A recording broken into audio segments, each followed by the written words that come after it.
Finch with Chicago's MMA Hour here with Eddie Bravo. Welcome to Chicago, Eddie. You come out here often in the Midwest? That depends what you call often. Once a year for seminars? Is that often? I mean, it's semi-often. It's annual. Did you ask me if that was often? No, I'm just saying, do you come out here often? Yes. Do you come out to the Yes. Chicago? Is this your neck of the woods? Hell yeah. This is where I'm from, yo. This is Josh Passini's school. Obviously, he's moved locations a couple times. I was actually at your seminar last time at Josh's old school. When did you meet Josh, and when did you decide that Josh was badass enough to own a 10 Planet school? First of all, you're an amazing host. I mean, you're very professional. I'm like sitting here going, damn. I thought I was going to have some college kid. What was the question again? When did I meet Josh? When did you meet Josh? Ooh, that was like 2000. That's a good question. I don't even remember. It was like at some seminar somewhere. Okay. Where did you meet him? He was rolling out Illinois Media School. Damn, that was good. Hooked up. Okay. But I know that at he some trained seminar I in met Los him, Angeles. Okay. And then we started talking, and he was already training jiu-jitsu. Okay. And we just synced with our philosophies, and he had a dream to create 10 Planet Chicago and build it up from the ground up, and he's done that, and he's done a fantastic job. I mean, the school we're sitting in here, I'm very proud of him. Mm-hmm. It's not easy being a purple belt and running a school, a jiu-jitsu school. Right. That's a tough one. Mm-hmm. They don't all make it. Purple belts, they're like those little turtles when they're born in the sea. They don't make it. They don't all make it. They're gonna get clipped by the pelicans. Right. It's just like that, and he made it, you know, and he's a brown belt now. And before you know it, he'll be a black. And the Army here in Chicago will keep growing and growing. He's got an awesome, tight-knit unit, solid right-hand men and dogs, or whatever you want to call them, whatever the kids are saying these days. Is dogs played out? Dogs is not played out. I don't still think good? that's. Okay. I think you're still good with that one. Right. How many schools do you have around the world now, Eddie? Thousands. Thousands? Just No. every country? Tens of thousands. Over 50, right? Something like that, 50-something. Okay, that's awesome. And obviously, you started out with you were out in California, you were training with Jean-Jacques Machado, and then I really think that you sort of transcended what your capabilities were, obviously, with the big win against Royler Gracie originally. But obviously, you're like the most well-known jiu-jitsu instructor online. How did you get to that point, and was that a vision for you to be able to teach through the internet and sort of grow your culture of 10th Planet Jiu-Jitsu through the internet? I would say a lot of that has to do with my friendship with Joe Rogan. You know, so more people come up to me on the street about the podcast. They'll go, dude, I saw you on the podcast. I'm thinking like, my podcast? Go, no, JRE. I'm like, fuck. Eddie Bravo Radio. Come on. Right? Yes, Okay, yes. gotcha. It's on hiatus right now. Okay. But JRE, the Joe Rogan Experience, he told me the other day that he's getting 17 million downloads a month. Wow. 17 million. That's like cable television. Yeah, that's got to be one of the top podcasts, period, right? Yes, I think One Fight Companion, Joe put on his Instagram that it was the #1 podcast, period. Okay. Like that episode. So people really love MMA talk. Jiu-jitsu talk too, but when you start talking about MMA, people lose their minds. Don't talk about Tower 7, talk about fucking John Jones or some shit. Talking about Tower What 7, about I caught that one, and you were almost essentially able to convince Joe Rogan that 9/11 was an inside job, so congratulations, first off. That is a feat in itself. If you can convince Joe... He was a conspiracy theorist. He thought 9/11 for sure was an inside job. And then he started to get more on the fence about everything. Right. You know what I mean? So you're trying to bring him back over. He's not a conspiracy theorist, obviously. And but he's not a total skeptic either. Some people would call him a conspiracy theorist just based on the moon. He didn't at least formally didn't believe in the moon landings. He talked to Neil deGrasse Tyson though. I don't know if Neil changed his mind. Maybe Neil's bringing him over. Maybe that's what it is. You know, I know Joe got a lot of heat for the moon thing, but yeah, I'll be honest with you. I wouldn't be shocked if we saw a lot of fake video on TV. I mean, is that really that hard to do? For sure. And I know the number one thing is like, why haven't we been back? Why don't we have like garages there, like storage and stuff by now, right? We went 8 times, and then they just scrapped it, and then the rockets that took them there, all safely, they got to the moon and back. Yeah. And where's the rockets? Oh, we destroyed them. Okay. They destroyed them. Yeah. The Saturn V rockets, they don't exist. There's like one like in a museum somewhere. I gotcha. If you can convince Joe of the Tower 7 stuff, why can't you convince him to go do Metamoris or something? Why doesn't Joe want to roll? I haven't convinced him of shit, first of all. And you can't convince Joe of anything. Joe believes what he wants to believe, you know. Very hard to, you know. He does his research. And then, yeah. You know, so he doesn't, he's got a lot of science to back up what he believes. Oh, yeah. You know what I mean?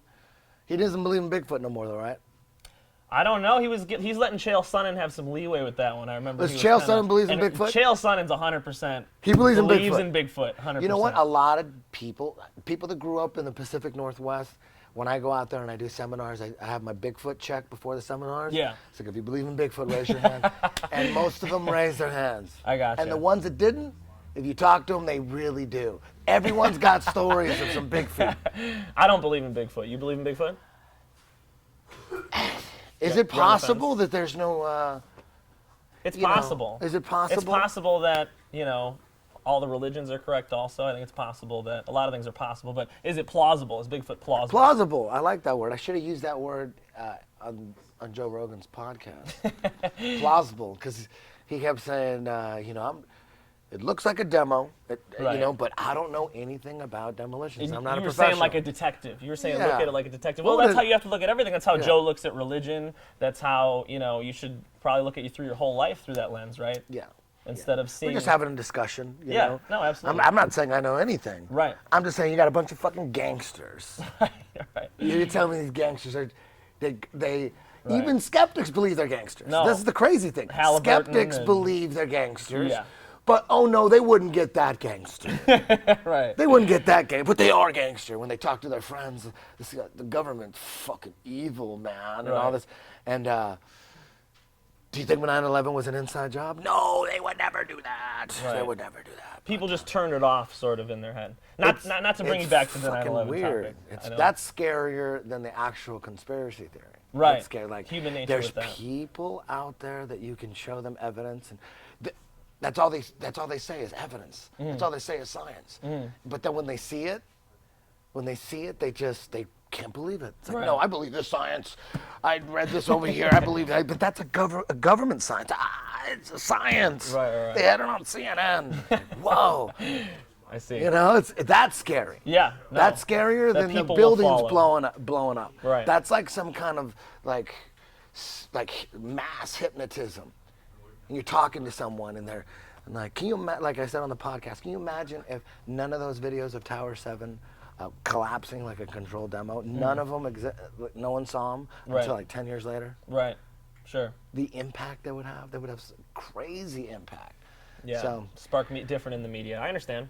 I didn't mean to bring you back there. I just oh, I'm sorry. No more Tower 7. I know. It was my fault. Please, Jesus. Can you give me a couple predictions on UFC 194? Damian Maia is fighting Gunnar Nelson, and that's a really, really interesting one between two guys who have done great in competitive grappling. How do you see their wrestling and jiu-jitsu matching up? It could go so many ways. I mean, we could look at that and go, damn, Damian Maia dominating Gunnar on the ground. Bam, look at this. See two completely different levels. We could see that, or we could see a complete stalemate. We could see Damian Maia maybe being on top of Gunnar Nelson, not being able to pass his guard, maybe pass briefly, and they get put right back in the guard. Because but in straight grappling, I would say that Damian Maia would just like dominate position and probably not be able to finish him, and maybe he will, but just be all over Gunnar and just settle him down and go into straight domination mode, no space, no coming back, just smash forward, no coming. But in MMA, you don't grapple like that. MMA is smash, but you got to pull back to punch. Whether you're going to throw a forearm or elbow or a punch, you got to pull back. So there's all these releases of smash, and in those releases, that's why you see in MMA, you see some white kid from Oregon who's pretty good at jiu-jitsu going against a world-class Abu Dhabi jiu-jitsu black belt. Right. But that black belt's having trouble passing the guard and is caught in this white kid from Oregon. He's caught in his guard and he's passing a little bit, but then he regains guard because every time he tries to punch him, there's that release of smash. You would never see that like in an Abu Dhabi style match. You take those two people and that Brazilian world-class guy would smash right through him. They'd just squish right through him. It's a different game. But in MMA, it's a different game, so you don't know. I don't know. I mean, maybe we see Gunnar taking Damian Maia's back, and we're like, what? But I wouldn't be surprised at that. You never know. Yeah, Gunnar's a beast. And I wouldn't be surprised, like I said, if Damian just controlled him, smashed him, went right through him, took his back, and choked him. In MMA, I think a lot of guys are not attacking off of their back as much because they're so concerned that there are 5-minute rounds, in amateur MMA 3-minute rounds, to stand up, get back to their feet, and not lose the round. And one of the best guys at doing that, at taking people down, not getting submitted, was Cain Velasquez. And we recently saw Cain get a little tired, shot with his neck out. Fabricio Verdum caught him. What do you think is the future as far as jiu-jitsu off your back in MMA? Do you think people will continue to use the wrestling to stand up, and if they're getting held down, they lose the fight? Or do you think guys will choose to attack more off their back? I think ultimately guys are going to attack off their back more and more. I mean, you see what's possible with, you just look at Ben Saunders' last couple fights. You see what's possible if you just completely open your mind to the possibilities of being able to attack so effectively off your back that your opponent doesn't even want to be in your guard. When guard pulling becomes really, really hard. You know, is it possible to have a guard like that in MMA? Is it possible that Fabricio has a guard like that people don't want to hop into. Yeah, that's true. That's very true. And the same thing with Ben Saunders. You really want to go in there? Yeah, and get omoplata. You know what I mean? At this point, I think Kenny Robertson, his last fight, I think he probably didn't want to go in his guard right away. He probably thought, okay, let me stand with him. Let me see if I can fuck him up on my feet. If I can, why even mess with that guard? Why even bother? I think that's the best strategy against Ben. Right. Don't just jump in his guard. That's gonna be. He's just getting better and better and better. He's been down with me the last 2 weeks, and everything he's learned in past camps. When he comes out, he just retains everything. His guard is looking better than ever. Yeah. And like I've said before, when talking about him, he comes in with a solid black belt already. So, man. His guard, so last camp with Ben, we worked a lot of, because looking at Kenny Robertson's past fights, he's not just a wrestler. The guy had good jiu-jitsu. The guy liked passing the guard and wants to get to the back. So he's one of those wrestlers. Those are the most dangerous. The wrestlers that fall in love with jiu-jitsu and like passing the guard and like getting the back. Like, damn, that's a nightmare right there. Absolutely. You want to go against a wrestler that wants, like, as long as I don't get tapped, I'll be fine. Right. You know what I mean? Win the round wrestler. I'm better than you think I am, brother. I'm better than you think I am. Stall in the guard wrestler. One of those guys. Yeah. Those guys like, okay, cool. He probably hates passing the guard. I'm just going to have to beat him off my back. But anyways.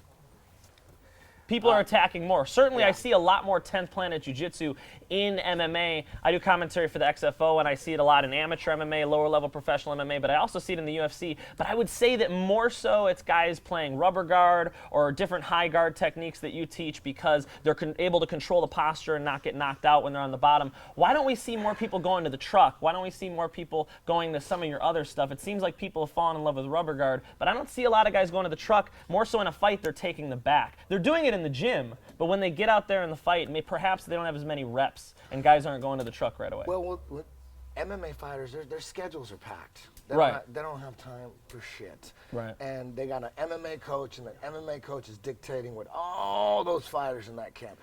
You know, there's so much to do. You got to do the battle ropes. You got to do your wrestling. You got to do your mitt work. There's so much shit to do. Your shit's packed. You're looking for spots of freedom. Yeah. Spots where you could can I take a nap here? Yeah. Is it necessary to set some time apart where I'm going to develop new jiu-jitsu game? You have to set that time apart. Yes. Because you could want it all you want.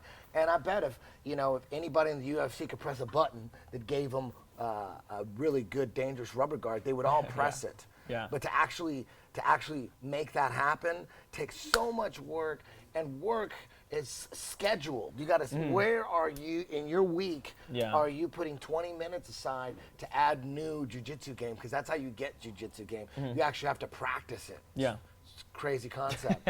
But no one has the time to practice some shit that may or may not pan out. The last thing they want to do is like practice some shit that may not work. Right. So they got to see it so much that it's like, okay, fuck, now I need a goddamn guard coach. Now shit. Well, we got to learn, that's like most fighters, they don't even want it to work because then they're going to have to practice it. Yeah. There's no time for it. There's no time in their schedule. You don't see it once you in the UFC. Your shit is so packed. You rarely see fighters like their early grappling era, and then their, like Marcelo, like 2003 Marcelo and 2008 Marcelo, and he's developing the Marcellatine. Now he's beyond that. Then he did the crucifix era, and then you see him because we're seeing him roll all the time. We're seeing this guy evolve, because all he's doing is jiu-jitsu, and he's not.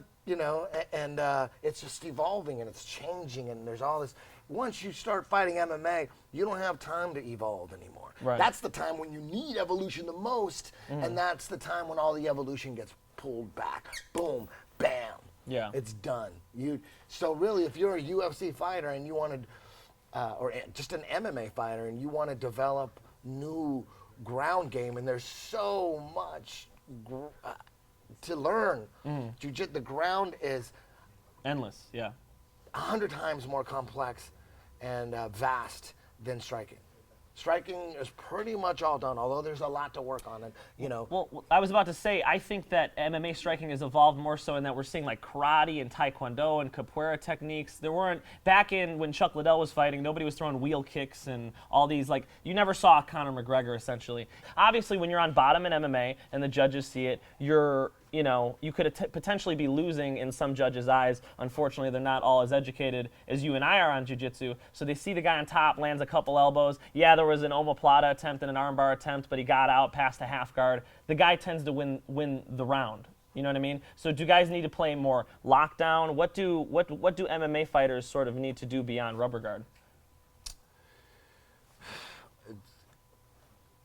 In MMA, you use the clinch to avoid getting smashed on. Yep. So staying chest to chest. Yeah, so that's what you need to do. That is the fighting stance on your back in MMA. You're clinching up because they're trying to elbow you, punch you. So you need to have offense off those clinches. That's what you need to develop offense. If you want to develop offense, you got to take care of those strikes first. You can't just start moving around and work on your offense if they could punch you. You got to tie them up and do shit. And of course, if you have an overhook, those strikes could be openings to your jiu-jitsu, to your triangles, or to your... There's so many different clinches, overhooks, underhooks. There's so many clinches and so many different variations and so many angles and what's your opponent doing. And there's just so many different things you got to master. All the little steps and the sub-steps and all the parallel universes that are down there, all the clinches. But whatever you end up, however you end up defending the strikes, you got to be able to move the same way. Right. So when you're training your jiu-jitsu, when you're just going through your jiu-jitsu training, if you don't have that mindset and you're not rolling like that, you're not training your jiu-jitsu for MMA. Right. You're training your jiu-jitsu for your For jiu-jitsu jiu-jitsu, class. right. That's your jiu-jitsu class. Right. You don't want risk control guard anymore in MMA.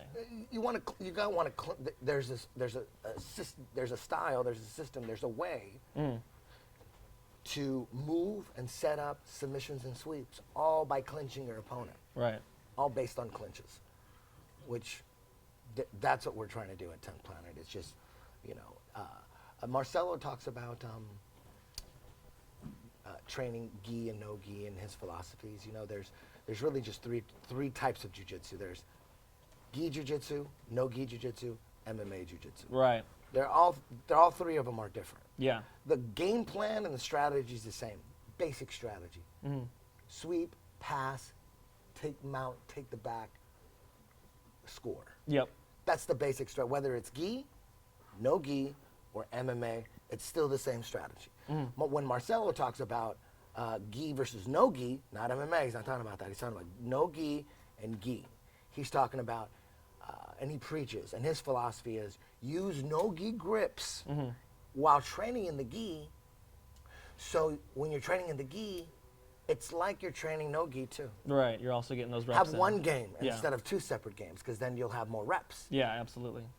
And you're not looking for those handles That that are sounds like available science in to the gi. me. Yeah. No, absolutely. I mean, and that's what I've been saying since day one. But what I'm saying is also there's a difference between MMA jiu-jitsu and no gi jiu-jitsu. Yeah. No gi jiu-jitsu isn't necessarily MMA jiu-jitsu. It's closer to MMA than the gi is. Yeah. But still, a lot of adjustments need to be made. Right. You have to understand the differences and what needs. So with Marcelo, his strategy, when you're training gi, use no gi grip, so you have both. You have one game here. Yeah. Same thing, exact same thing over here. When you're training no gi, use MMA grips. Yeah. So when you do MMA, it's one game. Absolutely. That's what 10th Planet is. You were mentioning when Marcelo was the best grappler in the world, early 2000s, he was taking everybody's back, and he's literally a human backpack once he gets back there. His north-south chokes, his guillotines.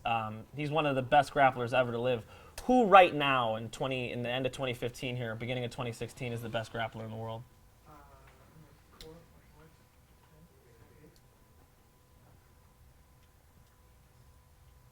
Tough decision. It's still Marcelo. Yeah? He could still get out there, and if he got in shape, Yeah, he'd beat up it's the still kids. Marcelo. There's a lot of good guys now, though. Yeah, Shit. yeah. Keenan Yeah. Cornelius has been killing it. Yeah. I mean, there's a long list. Yeah. It's tough now. Davi Ramos. Yeah. That guy's a savage. Yeah, that arm bar I saw, I know you're talking about. His jiu-jitsu is stellar, but he's also a super leg lock guy like Eddie Cummings. Okay. So, like Paul Harris. Right. So he's a super dangerous. I mean, I'd love to see Davi Ramos and Marcelo Garcia one day. That could be insane. Or Davi Ramos and Gary Tonin, Sure. submission only. That would be insane. How big is Davi Ramos? 170, same day. Oh, weigh-in. okay. He looks enormous. I didn't know. Yeah. Okay. Who's the best grappler in MMA? The best overall grappler, like probably Jacare. Okay. He's been mauling guys with his wrestling and jiu-jitsu. Overall, best guard, no doubt, Ben Saunders. Look what he's done. Yeah. That's the best guard in MMA right now. Okay. Best bottom game. Getting to Jacare Souza, and I appreciate you taking your time with us because you got a bunch of students you're going to teach this seminar with. Just finishing out the UFC 194 card, Jacare Souza is fighting Yoel Romero. A lot of people think Jacare cannot grapple with Yoel because Yoel's going to stop him at the wrestling. What do you expect in that fight? Man, it's really hard to expect anything. Two beasts, yeah. Yeah. Two guys at the top of the game.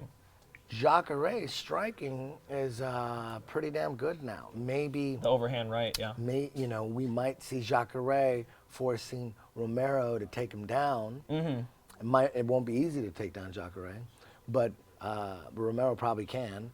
He takes him down. It might be some kind of guard battle with Jacare on his back.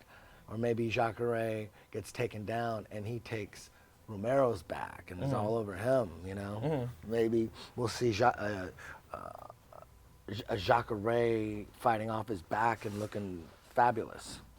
Last 2 fights on that card, Chris Weidman is fighting Luke Rockhold. Luke Rockhold's been smashing people with his jiu-jitsu just as hard as Chris has.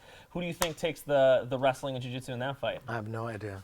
Amazing fight. I mean, it seems that Chris is the better wrestler, but every time Luke Rockhold gets a hold of somebody, it's man against boy. He just smashes them. It looks like they're fighting Bigfoot. Yeah. So even if Chris can get on top of Luke, I mean, Luke's jiu-jitsu looks really, really high level.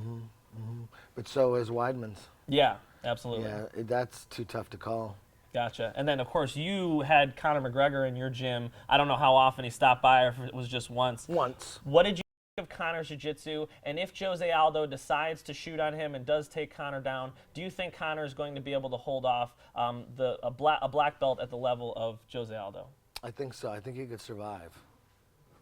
I think if Jose takes Conor McGregor down, I think it's going to be very hard to keep Conor down. He's very good at getting up, very technical with it, and he's a tremendous athlete, super strong.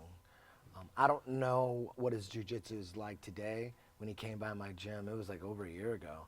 So I don't know if he's the same or if he's a lot better. Because with jiu-jitsu, it's tough. Because once you become famous, now you're a famous UFC fighter. A lot of it's hard for a famous UFC fighter to just go anywhere and roll. For sure, because people are going to try to kill you. Yeah, some blue belt taps. Yeah, it's like, fuck, I tapped out John Jones. You know what I mean? Can you imagine that? Yeah. Saying you tapped out John Jones legit? Yeah. Yeah. You'd be all over the internet with that. And if someone videotaped it, it gets viral. My uncle went into the HP Ultimate Training Center. He's a wrestler, competitive wrestler, and he took down Rampage. And he told all of us, of course, right? Yeah. That's just how it goes. Yeah, I took down Rampage. And then didn't wrestle him again, of course, after that. Okay, so what's your prediction with Jose Aldo and Conor McGregor? I'm going with Conor McGregor. Okay. I think until he gets stopped, I believe him. I believe he's so confident.